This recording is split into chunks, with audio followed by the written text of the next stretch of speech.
And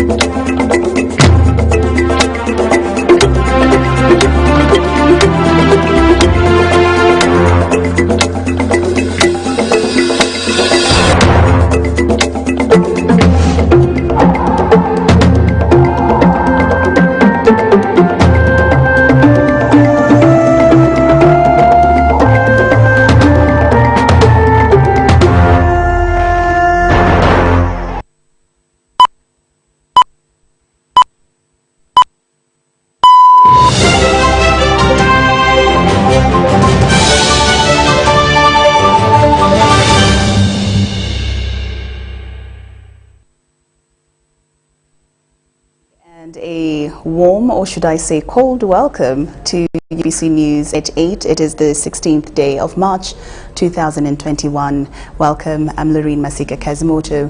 We start, of course, with our first headlining story this particular evening. The Commonwealth Secretary General, Right Honourable Patricia Scotland, has praised President Yoweri Museveni for the proper response to COVID-19 pandemic in Uganda. Now, the Right Honourable Patricia Scotland made the remarks when she paid a courtesy call on the President at State House in Entebbe. Now, the Senior Director at the Commonwealth, Professor Louise Franceschi, and the Communication Officer, Ms. Temitope Kalijai, accompanied her. Scotland noted that the Commonwealth countries have done very well in handling the COVID-19 pandemic by immediately taking stringent measures based on science, citing countries like New Zealand, Barbados, Bangladesh and Uganda that have gone further to develop their own local vaccines. President Museveni and his guest also discussed a wide range of issues pertaining to strategies laid down by the Commonwealth towards the implementation of the proposed toolkits covering economic, social and infrastructure sectors in the Commonwealth member countries. She informed President Museveni that opportunities to support the youth in the areas of employment, innovation and creativity are available at the Commonwealth. President Museveni, who welcomed the Secretary General, Right Honourable Patricia Scotland, to Uganda, urged his guests to support Uganda with technical consultancy on research, medical and ICT sectors. The meeting was attended by the Minister for Foreign Affairs, Honourable Sam Kutesa, and the Minister for State for Foreign Affairs, Honourable Okello Oriem, among others. Take a look at the story.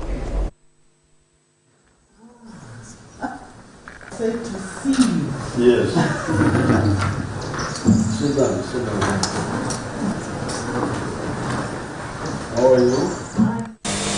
There are countries where the leaders have taken immediate action. Sometimes that immediate action wasn't appreciated because people thought, why are you closing borders and doing all these things before you've really had numbers? But if you look at the stance that was taken by people like Jacinda Ardern in New Zealand, Mia Mottley in Barbados, Sheikh Hasina in Bangladesh, you in Uganda, all the countries who've done well, is because the leaders have taken trenchant measures immediately based on the science. Based on the science. And so there is a real feeling that all of us have to pool our information and our science. So for example, you will have seen that many of our countries suffered very badly because they had no local resource for PPE, no local development of medication, and they were very dependent on things coming from outside. And so if we look at Uganda is the youngest population in the whole Commonwealth and probably the youngest, second youngest in the world. The opportunities for employment, for innovation, for creativity amongst the young is critically important. And last year, it was a Ugandan young person who won the Commonwealth Innovator of the Year. And so the opportunity to support youth and innovation is really there. It could be, so me I'm looking at the potential. Yes, exactly. And therefore, if the Commonwealth could play just a small technical consultancy type on the science side, Yeah.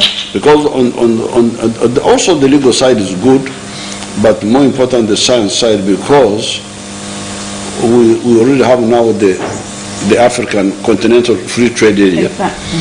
It's there in shell. Exactly. The shell of it is there. Exactly. Yes, we can look at how it can be improved, but it's there. So now the science.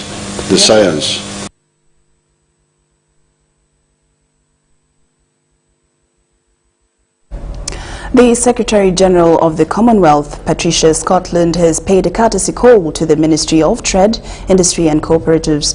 Mele Chambade, the Trade, Industry and Cooperatives Minister, discussed a number of issues pertaining trade. Among them was Uganda taking advantage of trade opportunities and skilling and supporting young innovators. We trade at about $700 billion worth of trade between Commonwealth countries as a result of intra-Commonwealth trade. So we've been talking about how to increase that. The aspiration amongst our countries is that the Commonwealth trade should rise to $2 trillion by 2030. And this is something that we are determined to use our best endeavors to make sure becomes a reality. It's a big challenge. COVID-19 has devastated many of our countries, and we have huge problems now. We're going to have to deal with the debt, and the Commonwealth Secretariat is looking at how we can craft a universal vulnerability index together with the work we're doing on debt with our Meridian system, which looks at both public and private debt. So there's a lot of work for us to do, a lot of work Uganda is doing on focusing on resetting the economy. We have agreed to look at support or training or skilling young innovators, because we realize that it is Uganda has the youngest population. So Commonwealth is taking a special interest in that area. See that we support through training and skilling the youth, but also linking them up with other youth in other Commonwealth countries. Then thirdly, business to business is also important. Now, the Commander Special Forces Command, Lieutenant General Muhoozi Kainerugaba, has received his first shot of AstraZeneca. General Muhoozi also officially flagged off the exercise among the Special Forces Command personnel. Ivan Kahwa reports.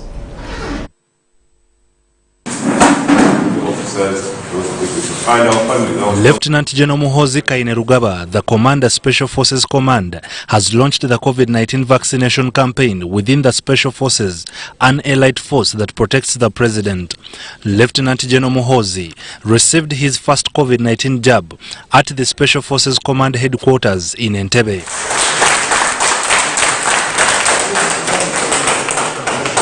The move is aimed at having all members of the elite force and their families vaccinated. Lieutenant General Muhoozi commended the Ministry of Health, President Museveni, and development partners for the quick acquisition and rollout of the COVID-19 vaccine. Thank you very much. Take the vaccine, encourage your units, your men, your officers, and our families, our sponsors. The UPDF Director, Medical Services, Brigadier Stephen Kusasira, also received his shot alongside other directors and commanding officers. Brigadier Stephen reiterated that the vaccine is safe despite minor side effects such as fever and usual injection pain. Security personnel are among the essential groups to receive vaccination, including teachers and health workers. Ivan Kahwa, UBC News. Now, as government continues with its COVID-19 vaccination exercise this Tuesday, cultural head of Kochi Kingdom, Kaswamuga Apollo Sansa Kabumbuli II, received his first COVID-19 vaccination dose at Rakai Hospital in Rakai District. We have the detailed story.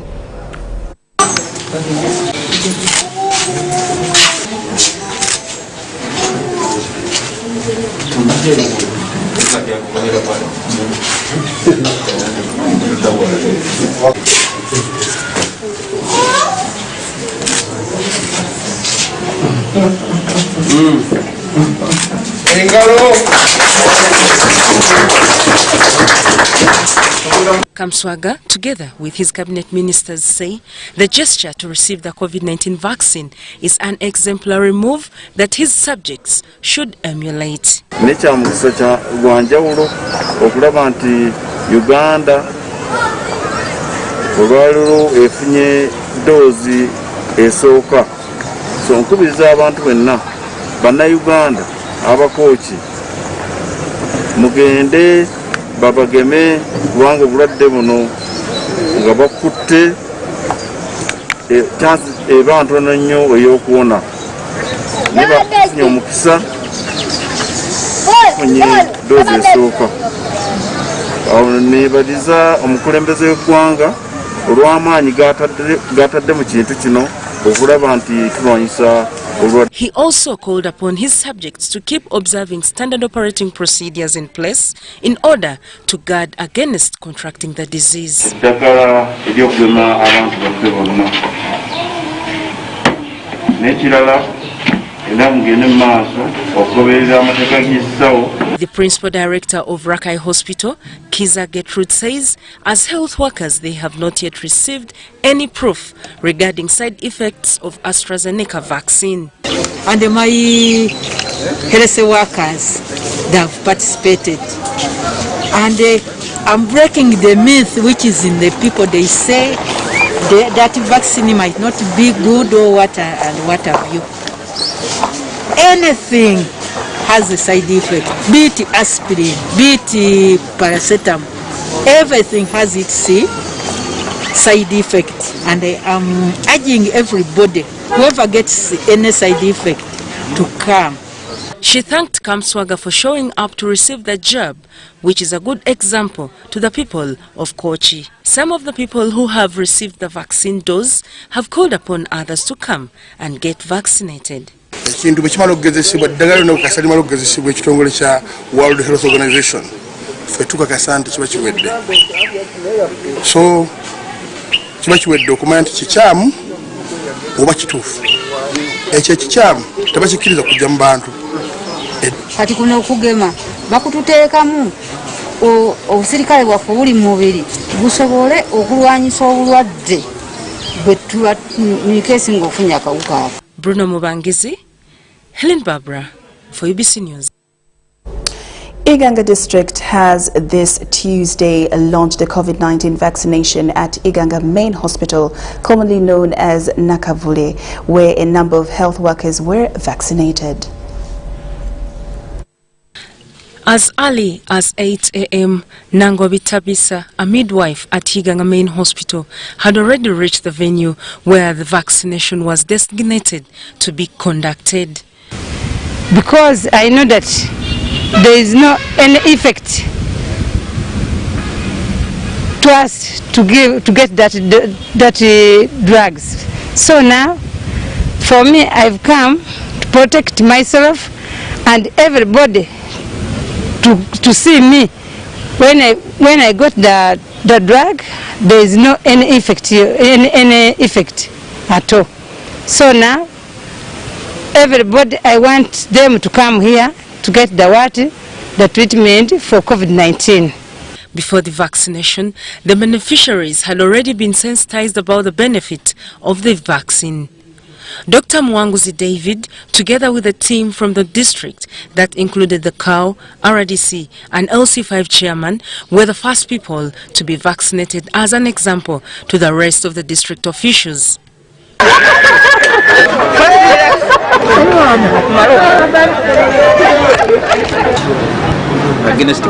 The vaccine is safe and it works. The vaccine prevents somebody who gets the virus from getting worse conditions or even dying. So it is very, very beneficial. Shortly after taking his first jab, the LC5 chairman Kaimba Patrick, on behalf of the political team, asked everyone to do away with the propaganda spread about the vaccine. With the confidence that we've been given by the Ministry of Health, I have taken the opportunity to show the public and also my people in Iganga that we need to defy from the propaganda that's going on. Because I'm very sure this vaccination has gone through different processes, including certification from World Health Organization. So I want to appeal to those that have a lot of skepticism about this, that have been there. I've actually vaccinated myself as an example.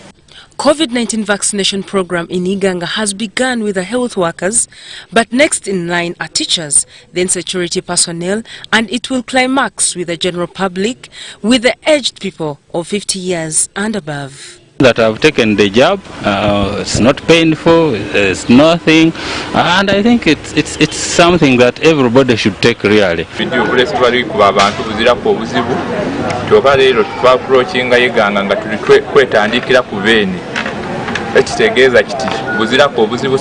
Yusuf Obo, Helen Barbara, for UBC News. The Budget Committee of Parliament has expressed dissatisfaction over government's move to acquire a supplementary budget of 481 billion to finalize the oil investment decision. Now this follows the shareholders' agreement of the East African crude oil pipeline, which elapses at the end of March 2021. Finance Minister Matia Kasaija failed to satisfy the committee chaired by Opolot Isiagi Patrick after a number of concerns by the committee members went unanswered. It is good news to Uganda's oil sector after the final investment decision is on the doorway. According to Minister for Finance, Planning and Economic Development, Matia Kasaija, the pronouncement is now being delayed by a tune of 481 billion shillings. Kasaija, who appeared before the Parliamentary Budget Committee, seeks for approval of $130 million amounting to 481 billion shillings supplementary budget to fund the Uganda National Oil Company and clear its path to the sign-off deal of the final investment decision. Before the end of March 2021, Matia Kasaija reminded the committee members of the shareholders' agreement of the East African crude oil pipeline, saying part of the funds will also cater for the settlement of the historical costs like land acquisition, compensation, among others. Of which 70 million US dollars is required as the initial equity commitment, and the US dollar 60 million is to settle the historical costs. After his presentation, Minister Kasaija could hardly enjoy his seat as the members of the Budget Committee breathed down his neck. The MPs, led by the chairperson, Patrick Isiagi Opolot, the Member of Parliament for Kachumbala County, cited loopholes in Kasaija's cry, which among others did not include the consent agreement in question and also missed having the specific figures indicating the historical costs. What happened to the assets and the liabilities left by Total? The minister has done us a favor to categorize what he calls historical cost, and that includes land acquisition. Can we have details of the land acquisition? Can't this one be postponed to the next year's budget? You are only three months away. Is it 3? Yeah, you are required to bring a policy statement, I think, today in this parliament. So you are slapping us with a 481 billion. The meeting ended prematurely and Minister Kasaija agreed to reorganize a better presentation before the Budget Committee could accept his cry. Then when they bring the documents, we relate it to what they have said. We shall have a record of what they will have said today, so that we shall tally. It should be noted that the East African crude oil pipeline is a proposed 1,445-kilometer pipeline that will transport oil from Hoima to the port of Tanga in Tanzania. But before the judge, Chair. Daniel Mugoya, UBC News. Mityana Municipality Council has honoured the outgoing district woman Member of Parliament Judith Nabakoba for her outstanding service to the district during her 5-year tenure of representation. In a Tuesday 16th council sitting, a motion for appreciation was adopted by the entire council, with many referring to her as a leader who walked the talk. The 14th January parliamentary poll results, specifically in the central Uganda region, came as a surprise to many who failed to retain their parliamentary positions. From the central region, most notable was the ICT minister Judith Nabakoba, who tactically lost out her Mityana seat, with many yet unanswered questions as to what could have let Mama Mityana lose her seat. The municipality council has unanimously honoured her. Mr. Speaker, this is a motion to appreciate the services of Honorable Judith Nabakoba, woman member of Parliament for Mityana District and Minister for Information and National Guidance, for the services rendered to Mityana Municipal Council. Mr. Speaker, sir, allow me to present the above motion for the purpose stated above. In a Tuesday, 16th March 2021 council sitting in Mityana district, council members hailed Judith Nabakoba for her 5-year term. Tangible representation. Mr. Speaker, I would like this council to approve a motion appreciating Honorable Judith Nabakoba for the services rendered to Mityana Municipal Council in the following areas. 1. Support towards the installation of the internet at Mityana Municipal Council headquarters. 2. Support towards infrastructure development under roads. As many yearned for an opportunity to support the motion, whoever got chance almost carried the same message. Mama waffe Mama Mityana olw'ebirungi byatukoledde ng'abakyala. Atuwadde ekyuma ekyaluza enkoko. The outgoing Mityana Municipality Mayor Esther Ndianabo, who jointly lost the last elections with Judith Nabakoba, believes the future will justify. Though we are not, we are serving our term to the last bit of it, I urge other members that are coming into council and other positions to borrow a leaf from the regime that has been here today. We have worked for the people and for the good of the people. Let us keep that spirit to transform Mityana from good to great. As Nabakoba and others exit Mityana direct leadership, their predecessors are challenged to get a leaf from them. Such leaders, especially the district MP that is coming in, she has to emulate her work. She has served for 5 years only, but it looks like she has served the entire for like 3 terms. We've had leaders before who have served before Honorable Judith Nabakoba came in, but their impact, it's so hard to trace their impact on the livelihood. So we have not done it out of happiness or in a sarcastic way, but we have done it really to show the nation and the district of Mityana that we have a leader in Honorable Judith Nabakoba and a woman who is willing to work for everyone. Early June this year, the 2016-2021 political term for all elected members will cease for service. Robert Onyango, UBC News, Mityana. UBC News at 8 takes a short break, but we'll return after these messages.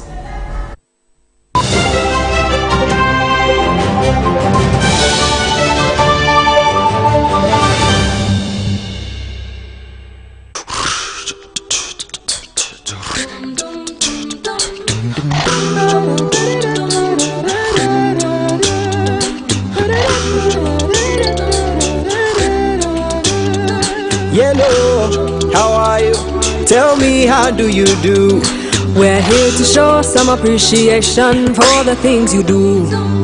Sent you for today, and they sent you for tomorrow.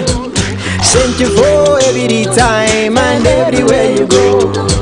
We love you so, and we enjoy life with you. We are happy to know that we will go with you. That's why we say, sent you, yeah.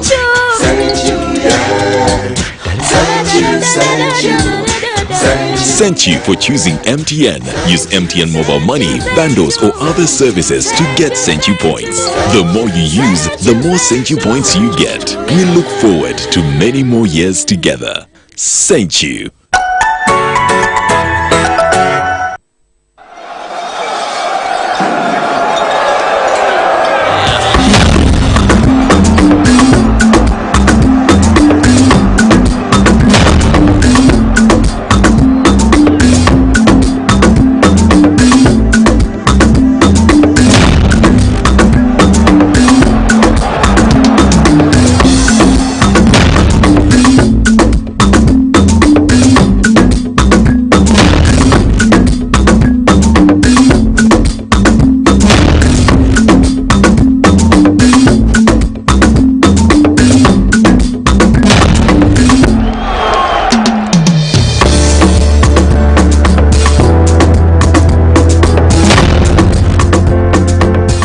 That's their way of stopping HIV.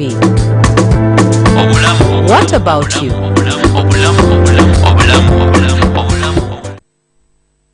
Fellow Ugandans, you know that the current COVID-19 period is a trying time in our lives. However, we still have another threat that has been with us for a long time, and it is called neglected tropical diseases, also known as NTDs. NTDs include bilharzia and worms that cause swollen stomachs. Trachoma causes blindness, and elephantiasis causes the swelling of legs. These diseases are affecting millions globally, and yet they can be prevented by regular hand washing with soap and clean running water, regular washing of the face with a soap and clean running water, keeping dirty hands away from your eyes, always using pit latrines, and discouraging open defecation in your community to avoid flies that carry germs, reporting to the health facility early when feeling unwell. Remember to stay safe and protect yourself. This message is from the Ministry of Health with support from a SEN project.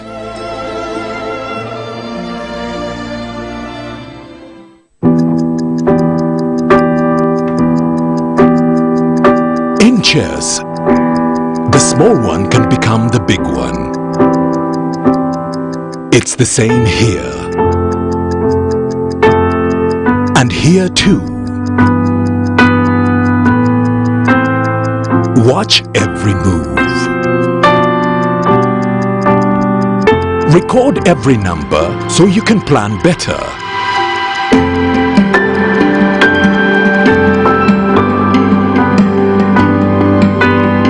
No matter the size of your dream, tomorrow's success belongs to those who keep today's records clean.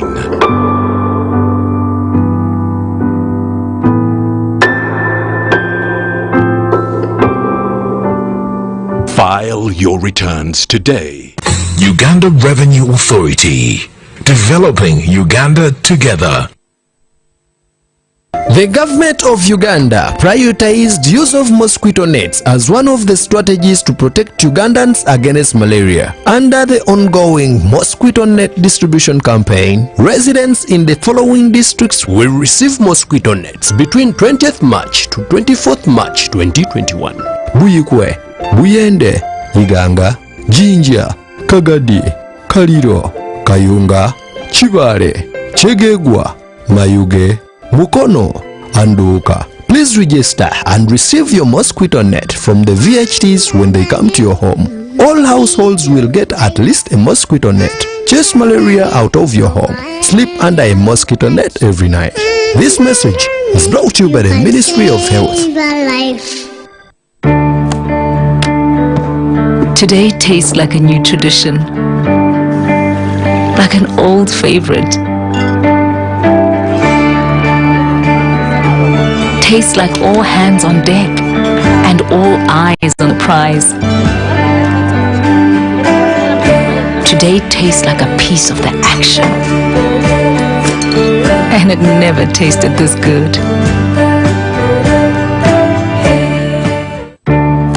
Stay Stay connected to the largest 4G network in Uganda, anytime, anywhere, using the Airtel 4G Pocket MiFi, available at only 123,000 Uganda shillings. This comes with 15 GB free, valid for a month. You can connect up to 10 users at a go and still enjoy a shared yet unmatched internet experience. Dial *175*9# to activate free 15 GB. Visit the nearest Airtel shop to get one today. Airtel, the smartphone network.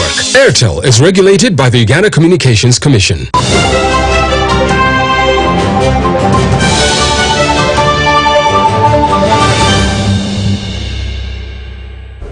Welcome back from the break, and we're glad that you're still watching UBC as we continue to inspire Uganda. Now taking a look at our business news this evening, Uganda transporters hired to deliver cargo to Eastern Democratic Republic of Congo are crying foul over increased non-tariff barriers in the DRC. Unnecessary road tolls, roadblocks and taxation within Congo is driving them out of business. The business community led by William Busulwa, Chairman Ugandan National Transport Alliance, are appealing for urgent intervention from the Kinshasa government. Trade between the Democratic Republic of Congo and its neighboring countries, among them Uganda, which is a member of the East African Community, continues to be hindered by numerous challenges, which includes unnecessary roadblocks, excessive road tolls and unfair taxation. These bottlenecks are attributed to the failure to harmonize existing trade agreements.